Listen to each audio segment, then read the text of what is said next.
Big City Greens is extremely underrated. It's one of the few good modern cartoons airing right now, and it's not even a reboot, which is even more rare. And you know what's even more surprising than that? The fact that it came from the Disney Channel. I'm going to be honest, Disney was kind of always lacking in terms of animation. The only thing I can ever really remember watching from Disney is American Dragon Jake Long, if anyone remembers that show. But that's about it. Oh, and Kim Possible. But overall, Disney hasn't been able to keep up with animation giants like Cartoon Network or Nickelodeon, in my opinion. But right now, Big City Greens is one of the few good original cartoons I can think of that I actually enjoy. I seriously can't think of a good original Cartoon Network show that's airing right now that's new. Like, seriously, Cartoon Network is basically dead. And I have no idea what Nickelodeon's doing at this point. I don't think they've made a new show since, like, The Loud House. I can't remember a new show. Like, seriously, I think I can remember Glitch Text. Like, I remember them advertising it, but I've never seen it. But I think that show went to Netflix. Seriously, has Nickelodeon made anything new? Oh, I guess they made that Fairly Odd Parents reboot, but that's not technically new. But either way, let's get back on track to talk about Big City Greens and why it is extremely underrated. Now, admittedly, this show does have a cliche premise, but cliches aren't bad.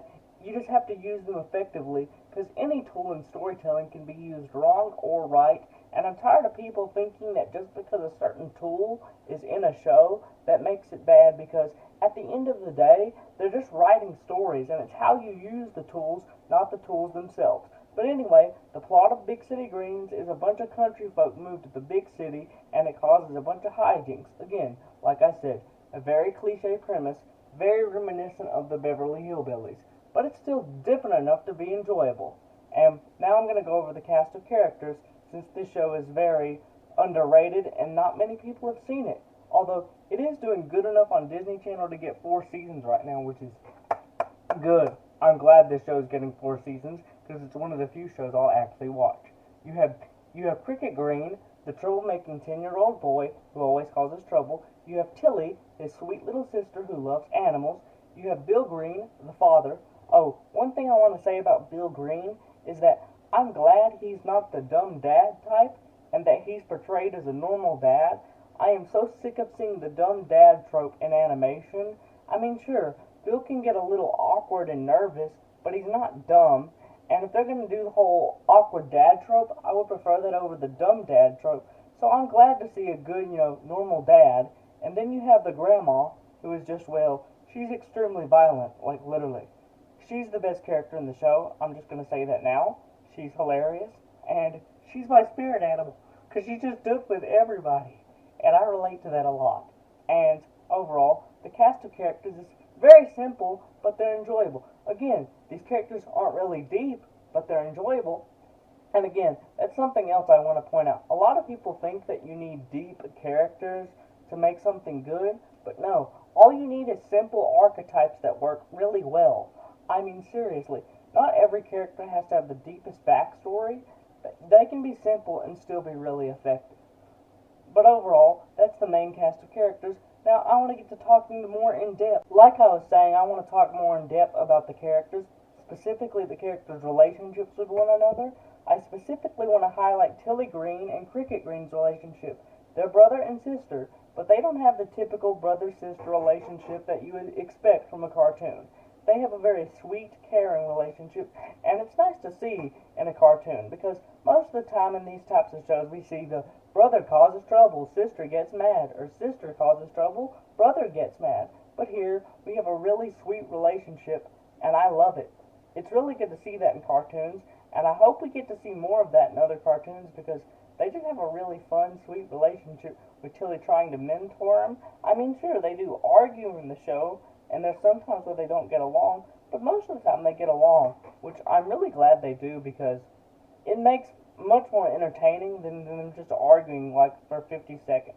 And again, I admit it, insulting your siblings is fun. That is literally 90% of my day, but overall, I'm just glad that we get to see more types of brotherly and sisterly relationships other than just, haha, your face is stupid.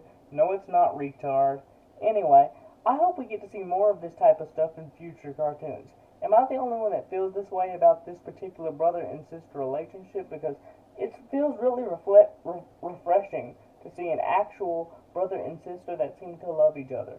But that's just my opinion. What's yours? Now, one thing I really do like that this show tries to do, it tries to teach morals, which is very rare for cartoons to do these days. And most of the time it's just about cram as many jokes as you can into 1 minute. Can you make the animation as wild as possible? Can we make this as brain rot as possible? Yes, we can!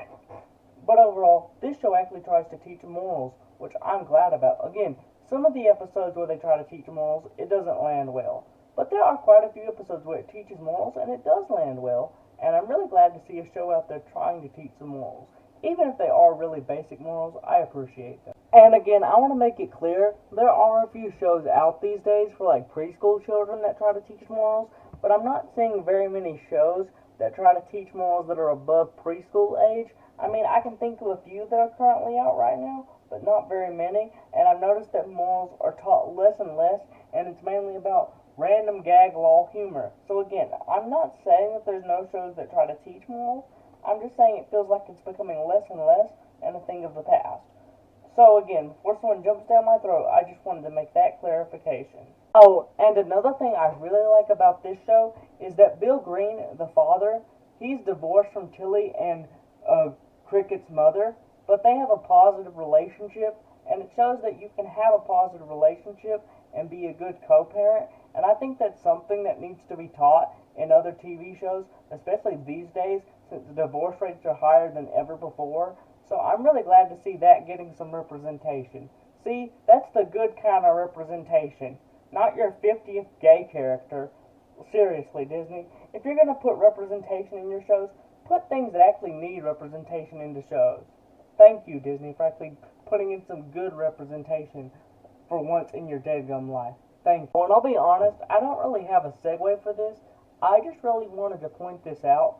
This show seems to understand the internet fairly well for a cartoon.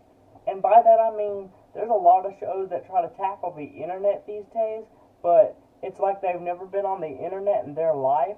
But the people that seem to make this show, they seem to understand the internet a lot better than most shows, which makes it a lot less cringe when they talk about the internet. I mean, for example, they have this really good episode that talks about misinformation, where Tilly falls down a literal rabbit hole, and it's one of my favorite episodes.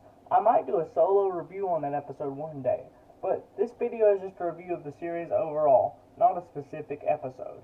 And I'm glad to see that some people actually understand the internet. Again, there are some cringe moments in this show, but overall, they integrate the internet in a way that actually makes you feel like, hey, these people actually understand these Gen Z words.